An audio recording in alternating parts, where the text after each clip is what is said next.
You know, Christians say God forbid. There are many things that God forbids that life permits. There are many things that God has forbidden that your actions and your choices have permitted. So what's investment mentality? It's a mindset that is concerned about bringing you to a level where what? You don't work for money, but money work for you.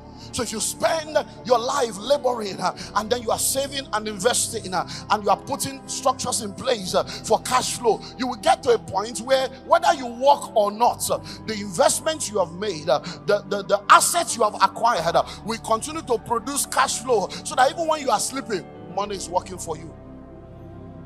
So what is the proof that you have investment mentality? As I begin to wrap up, got less than 10 minutes more. How do you know whether you have investment mentality or not? Simple. Answer one question. What do you do with your money? That's all. What do you do with your money? Your answer to that question will tell me whether you have investment mentality or not. Why? Because there are only three things you can do with money. Number one, you can waste it. Number two, you can spend it. Number three, you can invest it. Waste, spend, or invest. Are you ready to go deeper? Foolish people waste money. Average people spend money. Wise people invest money. So if you are a waster or just a spender, you're going to find it very, very difficult to be able to create that, because that's what they missed. Many of you don't realize that all the money, you see, some of the prayers you are praying were answered 13 years ago.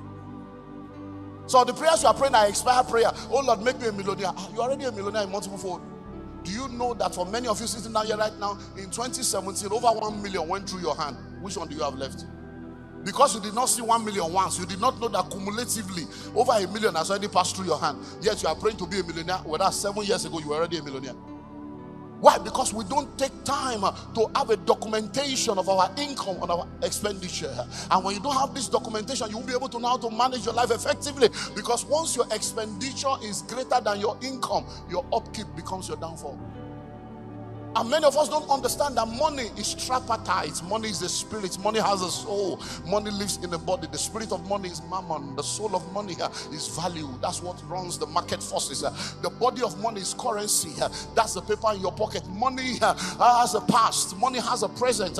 Money has a future. So every time money enters into your hand, a portion of that money belongs to your past to take care of the bills that has already been incurred. A portion of that money belongs to your present to take care of your ongoing obligation. A portion of that money belongs to your future to create your future. It's called savings and investment. There is nothing called future. There is nothing called tomorrow. It's a concept. Today is the tomorrow you spoke about yesterday. Today is the future of yesterday. So listen and listen well. Every time you are singing, my future is bright, and we get there, stop fooling yourself. You sang it 10 years ago. Is your future bright now? 10 years ago you said your future is bright. 10 years later, is it bright? There is no bright future anywhere. The only bright future you have is the one you create. Because the future you create is the future you inhabit. So every time you eat every money that comes, you have eaten your past, your present, and your future. I cannot afford to save. You cannot afford not to save. So if you have investment mentality, you will not just be a waster. You will not just be a spender. You will be an investor. You will know the right things to do with all the resources that comes into your hand. And guess what? Listen. Do you know that every time you pray, oh God, I need a miracle, I need 100,000. Do you know that saving 10,000 naira every month will cause your prayer to be answered in 10 months? You want 100,000, but you know why? Because in your religious mind, when you are praying for God to give you 100,000, you have pictured a rich man or one uncle in your subconscious mind that, okay, we just come and give you 100,000, because you have become a witch and a wizard, Pentecostal witchcrafts. And then you start praying, oh Lord, let destiny help us locate me. And when look, every seed produces after his own kind. If you are praying for destiny helper, have you ever been a destiny helper to somebody? Have you ever sown the seed that will qualify for that harvest? That's why many of you are frustrated, because many of your prayers are founded on covetousness and greed. It's not founded on the covenant truths. And that's why you are confused, because you don't think that God does not answer prayer. He answers prayer. Hello? Let me close.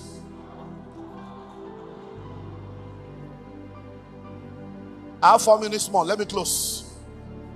And I want to ask you a question as I close.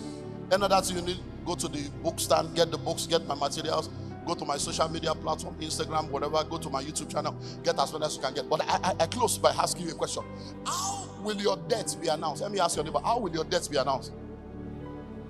Now listen and listen well. Whether you like it or not, everybody will die one day. In a good old age or small old age, once your purpose is fulfilled, it's time to go. But listen and listen well. How will your death be announced? There are two ways that deaths are announced from where I come from. Number one, when you hear with deep sorrow of heart, we announce the sudden demise of our father, grandfather. Whenever you hear deep sorrow of heart and sudden demise, a poor man has died.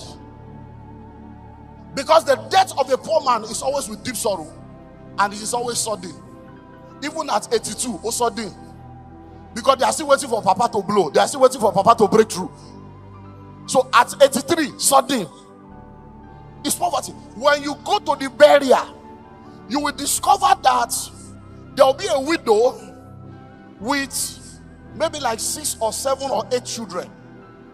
Because poor people give birth to children like sardine, as if they are trying to win an award. If this one don't make up, this one go make up. They are just laying children like heck. Be fruitful and multiply. And they are multiplying expenses for other family members. Now, when you get there, you will see weeping and wailing and gnashing of teeth.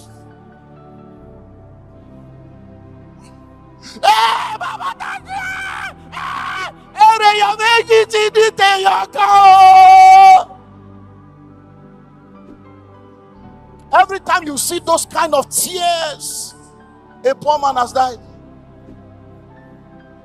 There's a story, a comedy story of a woman that got back home. And when she got back home, she saw all kinds of people around the house. And they were just telling her, hey, yeah, sorry, oh, hey, yeah, sorry, oh, hey, yeah. She was wondering, what are you people saying? What are you people saying? By the time she got into the house, the husband was lying down dead with 6 children. So she looked at everybody. He said, what happened to my husband? He said, he's dead. Oh, the Lord will help you look after this. She said, keep quiet. Keep quiet. And she went to the husband. He said, Baba Shinedu, you the craze? Who you go leave 6 children for? You say you they die. You no die. You no go die where? Now you go wake up to your responsibility. Wake up! Wake up! Wake up! Wake up! The man woke up. Oh. That's a joke by the side. So when you go to this burial, you see people weeping and wailing. If you look very well at that burial ground, you will see another small girl by the side with another small baby in her hand, or pregnant. The foolish man has a child side chick. Is a side cock. It's meant when people die, people will begin to come out of the woodworks. But you know the amazing thing? By the time this man dies, the cry that people are crying is not because they are missing the man. It's because of the calamities that he has left behind. But there's another announcement. With gratitude to God for a life well spent, we announce the passing away into glory. Whenever you hear that announcement, a rich person has died, you can even predict the burial ground. It's not going to be one funny place. When you go to the burial, guess what you are going to see?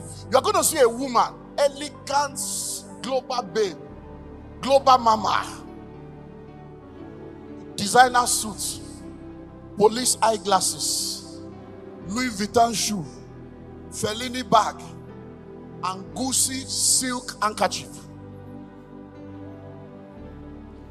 One boy, one girl. 2. The boy came from Canada, the girl came from London. Nobody's crying, oh. This is what you're going to see.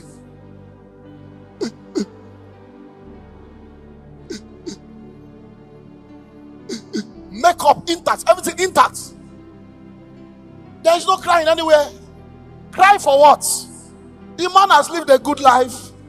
2 houses in Ikoyi, 5 in Abuja, 1 in London, 1 in Canada, 1 in America. 1.2 billion cash in the accounts. $270,000, 82,000 pounds. What are they crying for? By the time you go to the house 1 week later to look for the woman, it is Aruna the gate man you meet. I now can say, Madam, you don't travel. Madam, you don't travel. You go rest. You go, Madam, you don't go rest.